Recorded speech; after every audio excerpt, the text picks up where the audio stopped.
아직은 모든 게 미스터리입니다. 부산을 출발해 제주로 가던 중 사라진 두 남성은 모두 60대. 부산으로 돌아가던 배에서 사라진 노 부부는 남편이 63세, 아내가 71세였습니다. 여객선에서 일어난 노인 4명의 실종 사건. 정말 기막힌 우연에 불과한 걸까요?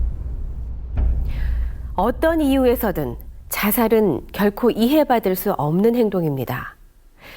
여객선 위에서 사라진 이들은 대체 무슨 연유로 소중한 삶을 포기한 걸까요? 무엇보다 사라진 4사람의 나이가 모두 60대 이상이라는 점에 눈길이 갑니다. 아무런 연관도 없는 두 남자와 한 쌍의 부부가 어째서 같은 날 한 여객선에서 똑같이 안타까운 선택을 하게 된 것일까요? 실종이라는 결론만 있을 뿐 그들이 배에 오른 이유는 아직 밝혀지지 않았습니다. 유서를 남기고 사라진 김진수 씨의 행적부터 찾아보기로 했습니다.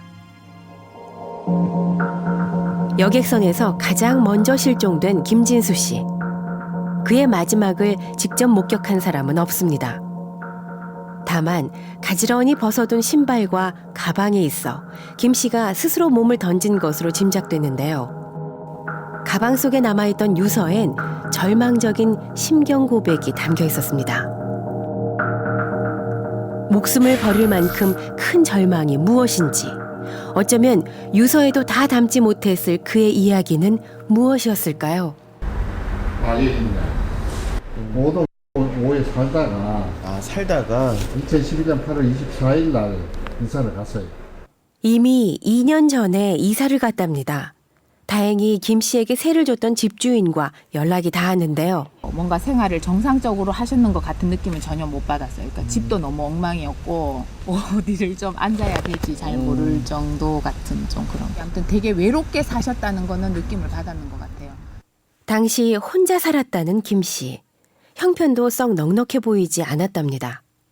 어디로 이사 가셨는지는 아세요? 예, 몰라요. 근데 아무튼 월세로 간다고 하는 것 같았어요. 그러니까 제가 생각하기에 뭐 2천만 원도 큰 돈도 아닌데 이 돈을 또 월세로 들어가시면 어떡하나 이런 제가 생각은 했었거든요. 전세 보증금 2천만 원을 찾아 떠난 김 씨.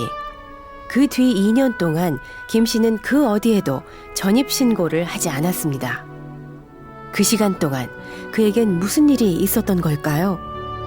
김 씨는 유서에서 스스로를 죄인이라 말했습니다. 앞을 봐도 뒤를 봐도 고통뿐인 삶. 눈물로라도 죄를 씻고 싶다고 했습니다. 그가 바다로 갈 수밖에 없었던 죄란 과연 무엇이었을까요?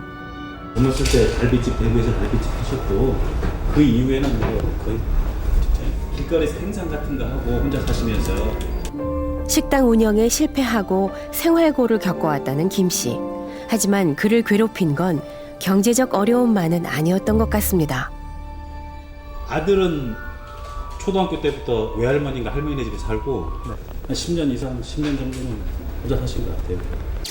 가장으로서 역할을 못한 게 김 씨가 유서에서 말한 죄였을까요? 사건 발생 나흘 뒤인 지난 10월 5일 제주도 연안에서 시신 한 구가 떠올랐습니다. 바로 두 번째 실종자 이상호 씨였습니다. 승객과 승무원들이 다가가 말도 걸고 신경을 썼지만 끝내 투신을 막지 못해 더욱 안타까움이 컸었는데요. 이젠 따뜻한 가족의 품으로 돌아갔을까요?